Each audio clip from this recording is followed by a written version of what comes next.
analizaremos la elaboración de un instrumento de recolección de datos que se trata de un cuestionario. En este caso, es un cuestionario que permite recabar información mediante una encuesta acerca de la percepción de las personas de la revista de divulgación científica como instrumento de difusión de las instituciones universitarias. Notamos al principio una declaratoria acerca del uso que se le va a dar a la encuesta, lo cual es importante porque brinda información al encuestado acerca de para qué se van a usar sus respuestas.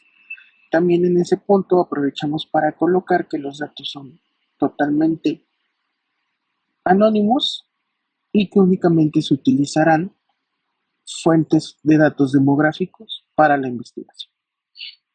La primera parte de este cuestionario indica datos demográficos, que pueden ser la fecha, la localidad, el estado, nacionalidad, municipio, edad, género, estado civil, etc.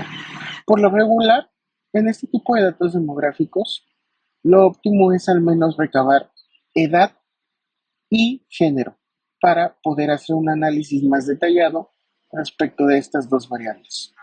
Vamos a observar que en la segunda parte se encuentran 7 preguntas que originan datos cualitativos.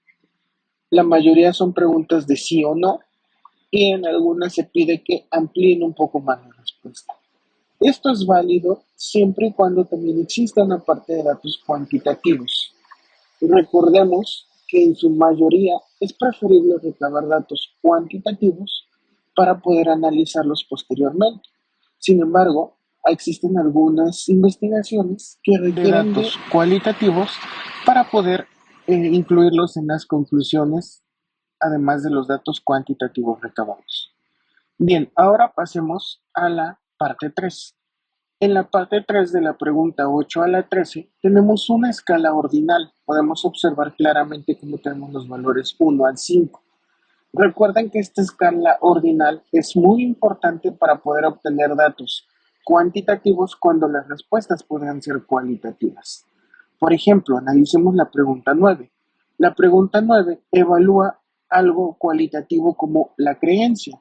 Sin embargo, lo convierte en cuantitativo en el momento en el que pregunta: ¿cree usted que las revistas de divulgación científica son relevantes en el ámbito educativo? Y las opciones de respuesta son 1 totalmente en desacuerdo y 5 totalmente de acuerdo. En estas preguntas vale en todo momento incluir la escala y es necesario informarle al encuestado cómo se va a aplicar la escala. ¿Por qué? Porque a veces puede el encuestado pensar que 1 es sí, 5 es no, o que 1 es bueno, 5 es malo, o que 5 es más que 1, entonces 5 es bueno, 1 es malo. Eso tiende a ser cuestión de percepción. Entonces es necesario declarar en todo momento cómo se va a estar utilizando esta escala y estarla recordando. Por ejemplo, aquí vemos que se encuentran unas flechas que indican totalmente en desacuerdo hacia el 1 y totalmente de acuerdo hacia el 5. Recuerden también que los formularios de Google son una herramienta que nos sirve para crear encuestas y ellos tienen ya por default este tipo de escalas, únicamente hay que insertarlas en las preguntas.